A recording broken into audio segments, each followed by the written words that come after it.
We all love spooky things. But when those spooky things come home with us and start to bother our children, it's time to do some serious house cleaning. Anthony isn't sure why his condo seems to be a hotbed of activity, but he's got a few theories. Hear all about the weird things happening in his Florida home and how he deals with them. Today on Homespun Haints.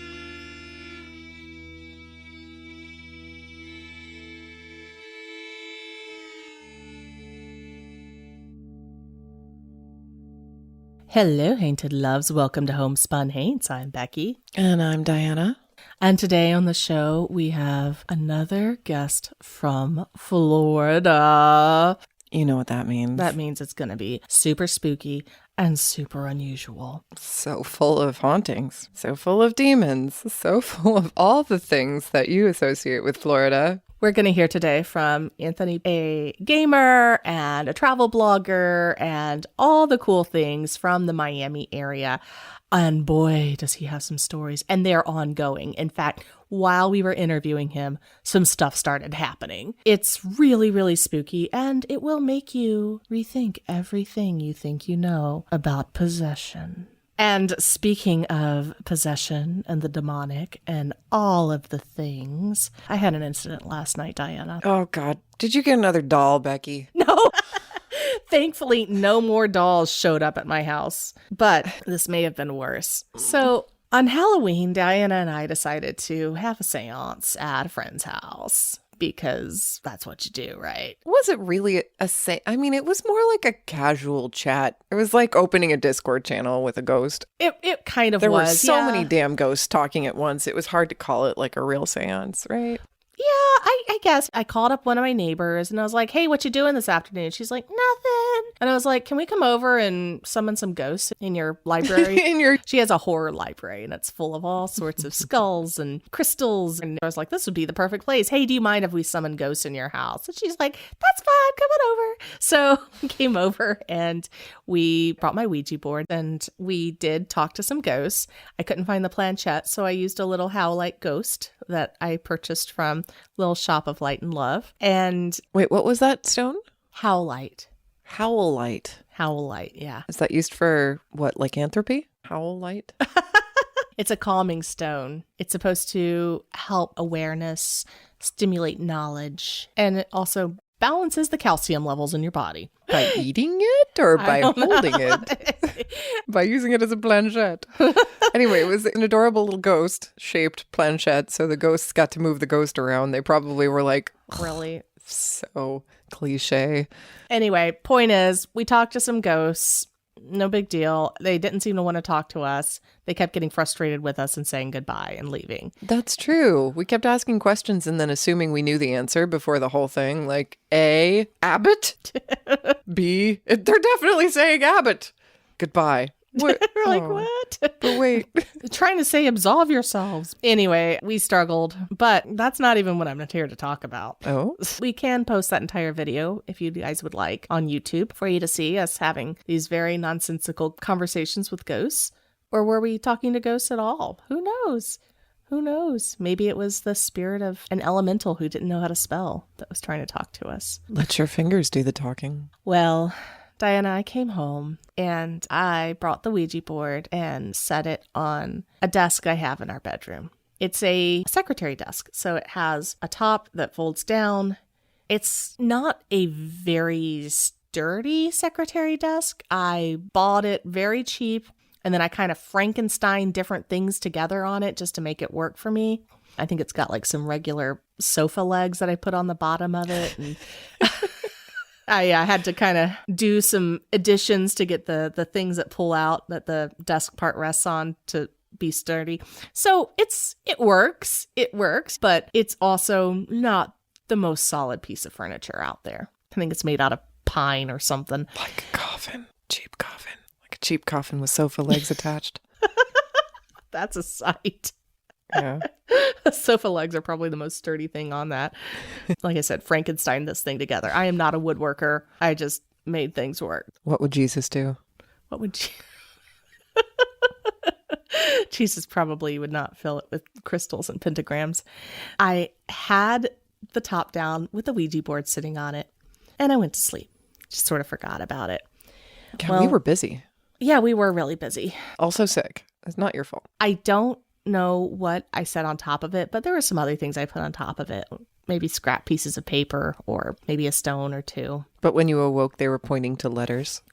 No, it's worse. So last night at 1 a.m, I hear creak, creak, creak. Was it Ripley playing with a ball? It was my cat Ripley playing with the Ouija board. Oh no. She was on the desk, which is why it was creaking, because this is a very heavy cat. It's a very heavy cat on a very flimsy desk. Fat cat on a little desk. And she had found, I don't know what, probably a rock or something that I had. And she was scooching it around over the letters of the Ouija board. Did it spell out feed me? I don't know. Dinner. I shot out of bed as soon as I realized what was going on and grabbed the cat and threw her off the desk. And after the fact, realized maybe I should have closed out the board or something, whatever it is you do. Regardless, I may have opened something. You didn't do it, Ripley. Ripley the cat. We knew she was a troublemaker, but oh my gosh, summoning demons in the middle of the night. She could have gone anywhere in the room. She chose to jump on a crowded desk that could barely hold her and scooch a rock around a Ouija board.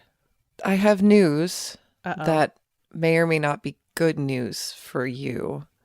Oh no. Well, so since I've come home from your house, my basement doesn't feel haunted anymore. At all? Amber agrees. Nope. There used to be this sense of dread and movement from that door at night that would make me hesitate to go do laundry at night like that. I'm a grown-ass woman and I'd still be like, maybe in the morning I'll get the laundry. There just used to be a sense of dread. And I used to see shadows moving out of the corner of my eye when I'd come around the corner in the dark. Nothing now. Feels fine. Fuck, Diana. Did you bring it to my house? Well, you'll just have to bring it back. When are you visiting me? Bring my ghost back. I miss her. Nobody was in your house while you were gone? Nobody alive. Wow. Okay. Well, that's that and the cat was playing with a Ouija board. Yay. You know, we didn't know that your basement was haunted before I slept in it. Is it me? Is it me? You've always been a spooky lady. Maybe I there's didn't a reason mean to. Well, Hainted Loves, before I learn any more terrifying facts about Diana coming and staying in my house. Sorry. Do check us out on our YouTube channel, youtube.com/homespunhaints, where we will post the seance or casual get together with friends and ghosts, I guess is a better way to describe it. Casual get together with friends and ghosts. It was like a Zoom family reunion from the pandemic, except through a Ouija board. And then our Thursday bonus episode that will air later this week, we will also be posting on YouTube as a visual, not just as an audiogram, but as a visual of us talking. So if you don't know what we look like, now's your chance to find out. If you don't know what we look like, maybe just stay in the dark. We could be anything right now. I have 3 heads. Based on the resolution I'm seeing you at right now, you also look like you have a tracheotomy scar. It's a fire opal pendant. At this resolution, it looks like a stab wound. A dramatic stab wound. So I have an idea, Becky. I think you can probably convince my ghost to come back to me if you print out an actual paper, map quest or triptych back with the instructions on how to get back to my house. Doesn't matter if it's highway or as the crow flies, because I'm sure the ghost is just going to take the most direct route without actually hitching a ride in a car. You never know, though. But if you just print out a map to my house and then take it down in your basement and then burn it. Okay. Because there are a lot of cultures that burn things for the dead. So if the dead can access things that you burn made of paper, I think a map would definitely help my ghost find her way back here. If she's even here. It's hard to tell. I mean, 4 years in, I still don't know how ghosts work, so we could try it. See what happens. I mean, it may be other things that are here now, especially after what happened last night. Do you really want me to send them all back to you? Well, only the ones who want to come here will actually come here, right? You choose what you do with a map. It's not a direct imperative. It's just a suggestion. I'll send them to Florida. Send them to Florida. Yeah. They could use more ghosts. Absolutely. Do check out our YouTube channel, youtube.com/homespunhaints. And also check us out on TikTok. And if you don't have TikTok, on Instagram at homespunhaints, where we'll post images relating to what we are talking about today. Before we bring on Anthony, we do have a patron to give a shout out to, Diana. Woohoo! We want to give a big thank you to Catherine. She is our newest patron. She just joined right before Halloween, just in time. Ha ha ha. Thank you, Catherine. Yes, thank you so much for joining. And for those of you not on our Patreon, enjoy this commercial before we bring on Anthony.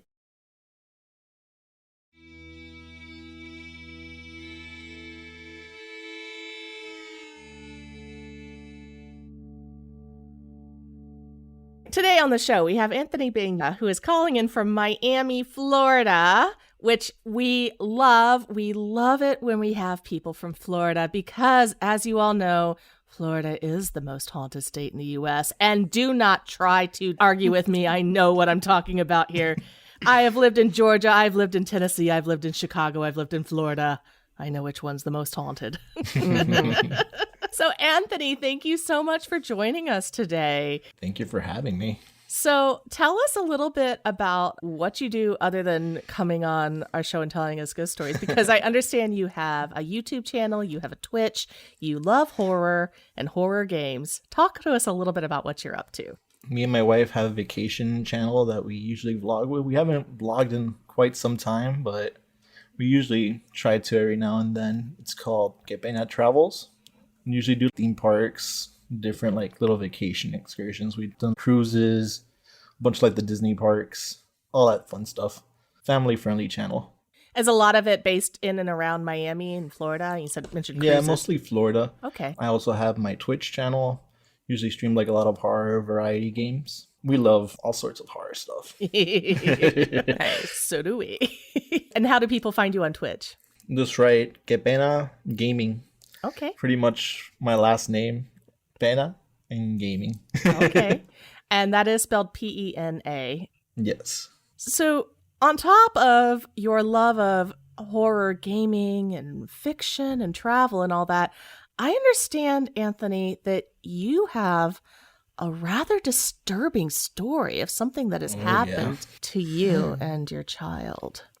So, a little context. I've been dealing with the paranormal since I was like really young. I think I was like 8 when I've had my first real experience when I was living at my grandparents' house in Hialeah. So it stretches all the way from back there. What happened when you were 8? I remember like sleeping in my bedroom one night and I woke up to a tall, dark figure standing above my bed for like the better part of 10 years.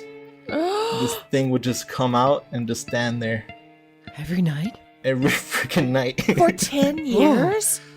Mm-hmm. Things would move. We had a computer. I would hear like typing on the computer. I would always feel like when it was like near me too, like I would be like sleeping and I just felt like that pressure. And I opened my eyes and that dude's hovering right above my bed. Was it like a shadow, like dark against dark? Yeah, it was like a dark shadow. And I remember like telling my folks about it for like years and they did not believe me. What? Up until I moved out. Uh-huh. Are they still in that house? Yeah, that's my grandparents' house. They've had that house for many years.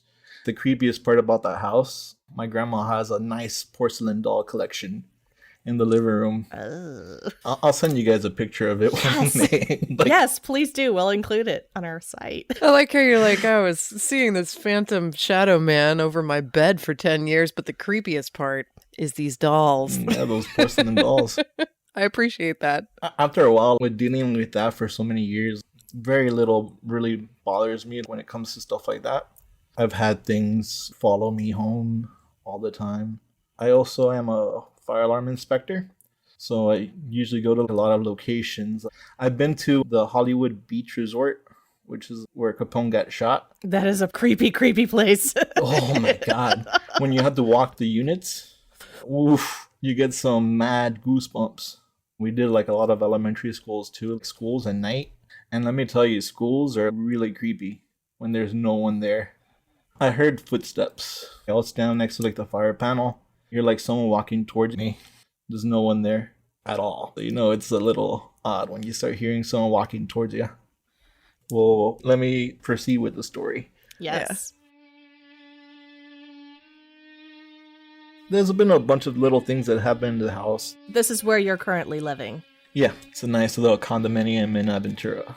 When we first got the house, there was we called the old lady spirit, because every time that she would be active was when the house was a mess. She kind of made herself known, like she would move stuff, she would make noises and let us know that she was there. We don't smoke any sort of cigarettes, but this lady smokes packs a day, and my house literally smelled like cigarettes. It's probably the best way to start the story, because we thought it was her for the longest until it wasn't. This is like 6 years in the making. So fast forward for when my son was born about 2 years ago. When we brought him to the house, it was fine for like the first few months. About maybe month 2 or 3, that's when things kind of started interacting with him. He would wake up in the middle of the night crying really bad. He did not sleep in his bassinet at all. So he slept in between us until we got him used to the crib. So one day, we're all sleeping and we start experiencing night terrors. You and your wife? Yeah, ridiculous amount of night terrors. It doesn't really affect me any much because it used to happen to me all the time at my grandma's house. You kind of learn to snap out of it, but it hit her pretty much the hardest. So I remember one day I was walking with the baby outside. Me and my wife hadn't been sleeping good in like a few weeks because of all the episodes. Things moving, footsteps. I didn't see anything. I just kept hearing. Me and the baby are going for a walk. I let my wife sleep. On our way back, my wife called and she was like, I want this thing out. It invaded her dreams and started pushing away at her body. It was like pulling her soul from her body. So that was the first time that I cleaned the house. After that night, I got the sage ready. I was walking around.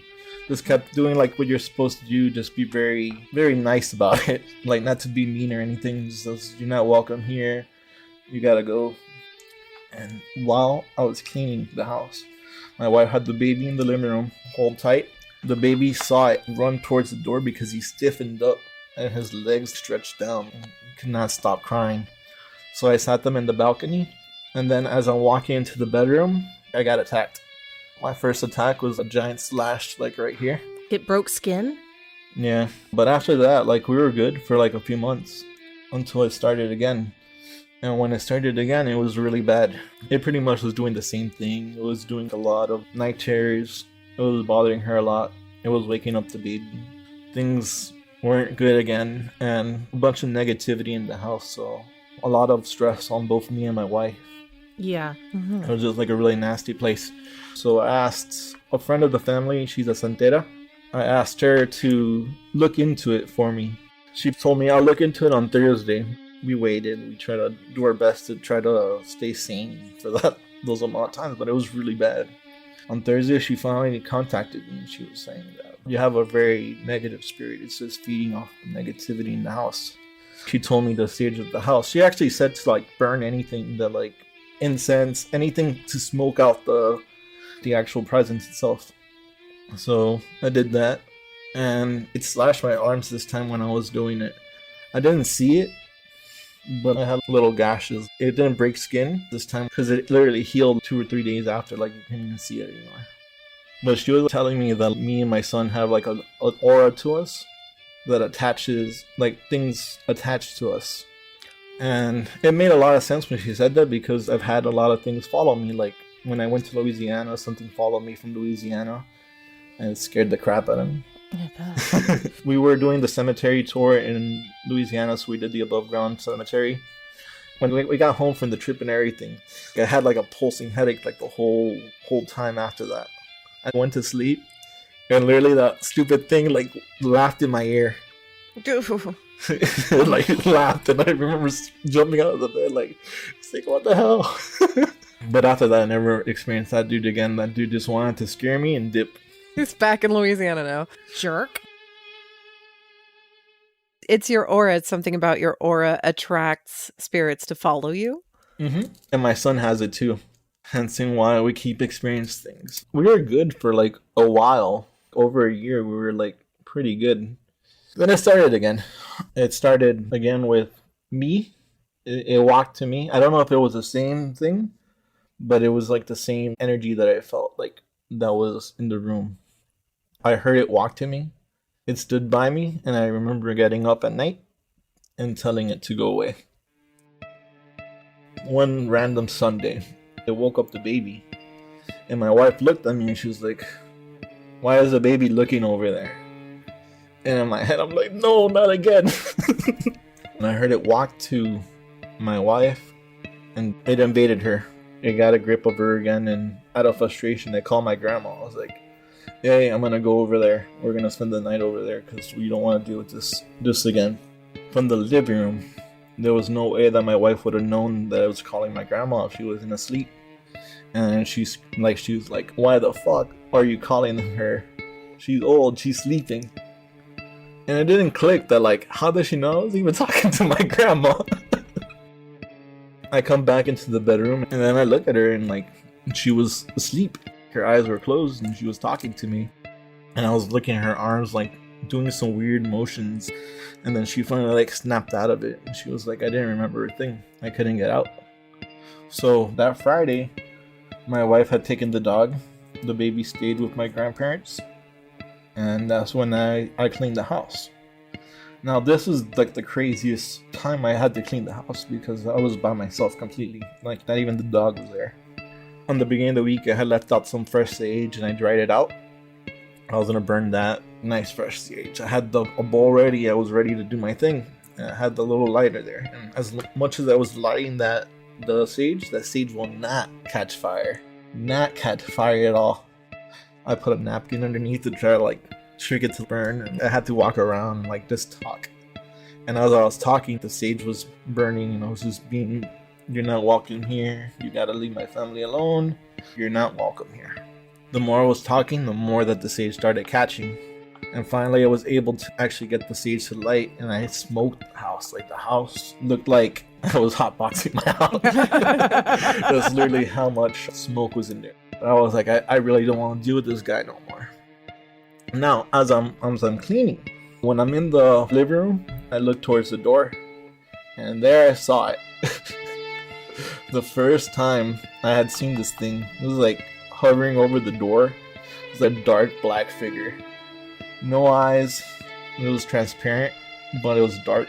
I know that motherfucker was looking at me too. And I was looking at him and I was like, "You gotta go. You gotta go, dude."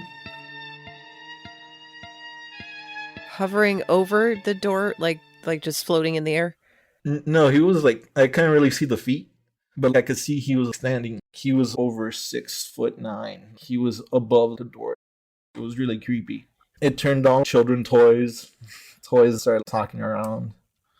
And then as I'm walking towards the door slammed. I never saw it again after that. It was just that one time. So I finished cleaning the house. Everything was back to normal after that for a while. Just earlier this week, the baby had woken up in the middle of the night, but I kept hearing footsteps.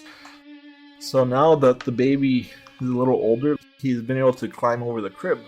So I thought he got out. I kept hearing like the feet moving around. I go look for the baby, and he's just in the crib, just standing up and crying. I bring him to the bed with us, and we lay down.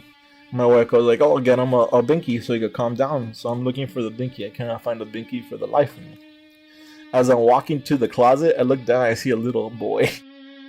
Blonde hair. He looked up at me, and I looked at him, and he looked at me, and he disappeared. And that's the guy who's with us right now.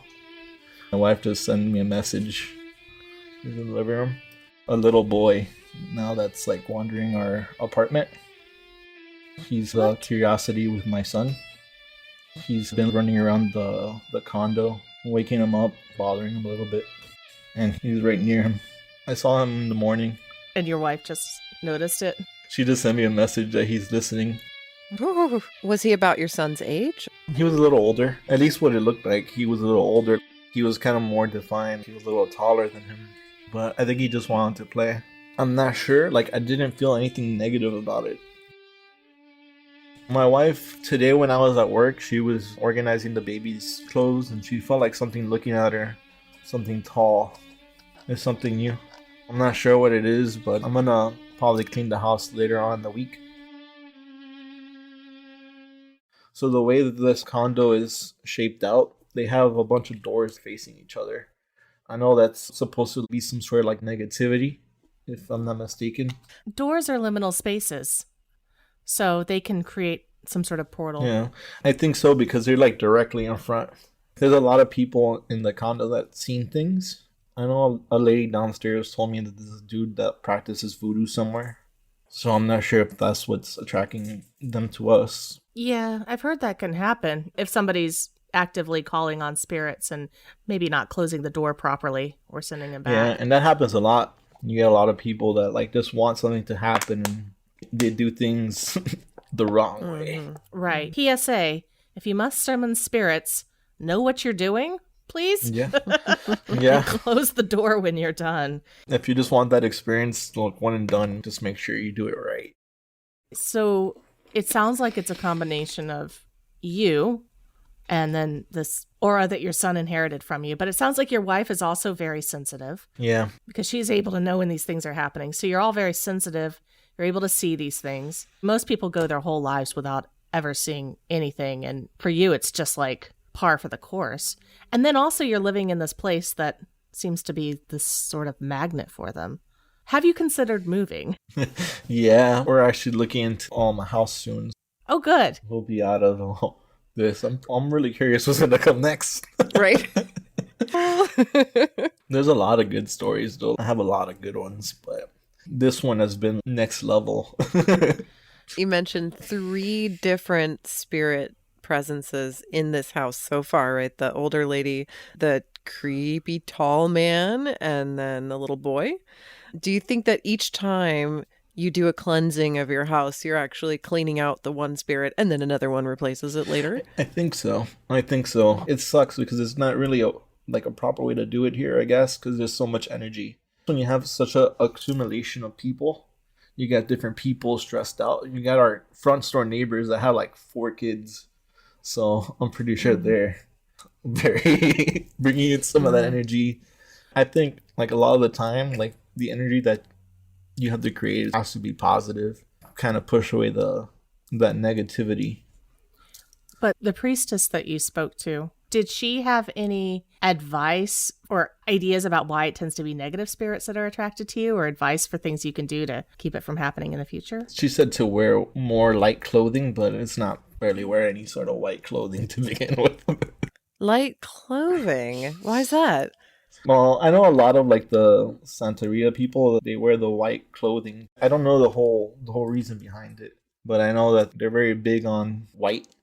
Like you'll see them walking around, they're wearing their guayabera, their little cute white outfits, white pants, white flowers, white everything. And I've been part of their cleansing, like they do limpieza, and it's surreal. It's a weird experience.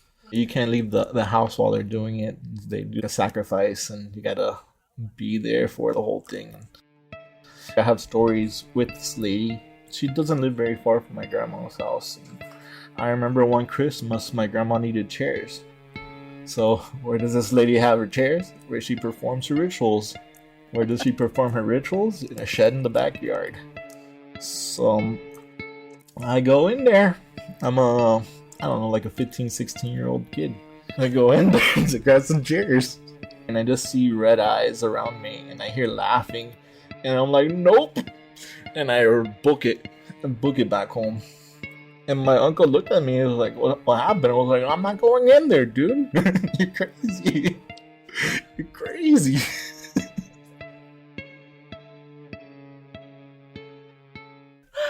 Whoa. Okay. So Yeah. so this friend of yours has never come down to clean your condo of presents.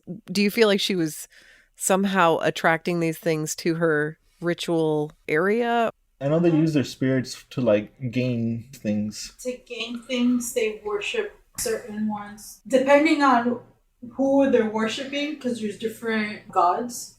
So it's dependent on who they're worshiping is what they're looking for in return.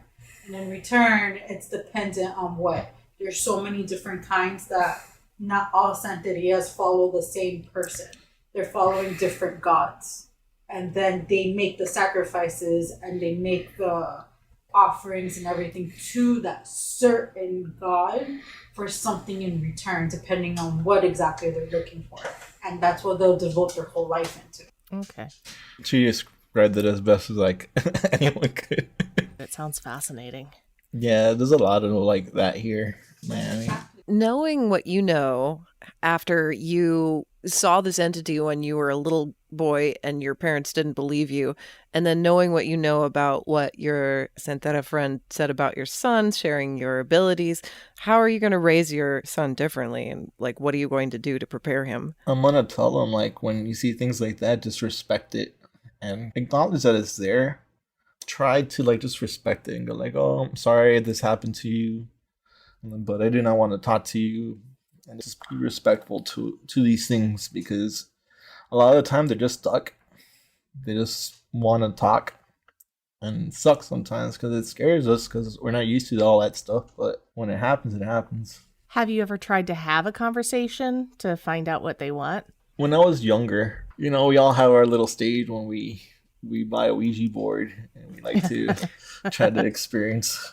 They call it the Robinson age. We did an episode.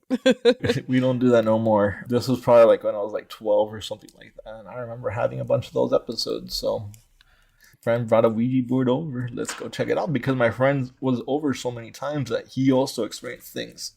So in my grandma's house, what I've come to learn, there's 3 things in there. You get the tall dude in my room, you get a little boy in my grandma's side of the house, and then you get something outside, which I always felt that was really negative. And a lot of the times when you're in the kitchen, there's a black window outside that leads to the backyard, but there's no curtains in it. So every time that I went to go get water or anything from the kitchen, I hated going there because of that window. Because I knew that thing was like just staring at me. Do you think that the little boy and the tall dark figure are the same things that you're seeing in your condo now? I don't think so. That dark figure, like, he kind of just hovered. He never really did bother. Like, he did bother me, but like I think that's where he stayed. Because I know my mom had experience with him, even after she didn't believe me for so many years. But when she first had her first experience with it, she went running to my room. And she was like, oh my God, this happened. It tickled my toes. She ran to my room and like was telling me this. And I'm like, I'm so sorry. But I told you. But other than that, like the last few times that we've stayed over, they've given us that room to sleep in and nothing has happened. It kind of like just went away.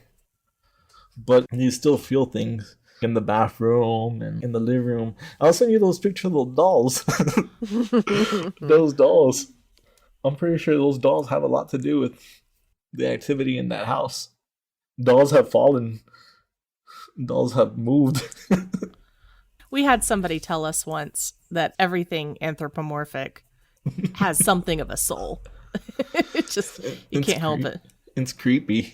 I actually have some right here that I'm trying to sell on Etsy. You want to? Oh, look at it. Creepy doll. $30. It's yours. My grandmother bought these at a thrift store. She thought my daughter would like it. I'm like, my daughter's not getting anywhere near those dolls. No, not the porcelain dolls. No, they're creepy. No. Talking about dolls, in Key West, they have the Robert the doll. Mm-hmm. And that's my dude. Me and him are cool. You've been to see him? I have a picture with him. The guy is great. Every time I visited him, I've always had a good time, a good trip. So I've taken 2 people to go see him, like people that didn't really believe. So where he's at, he's in a giant museum. The last time I went, they updated the whole exhibit that he's in. But before, he was just there.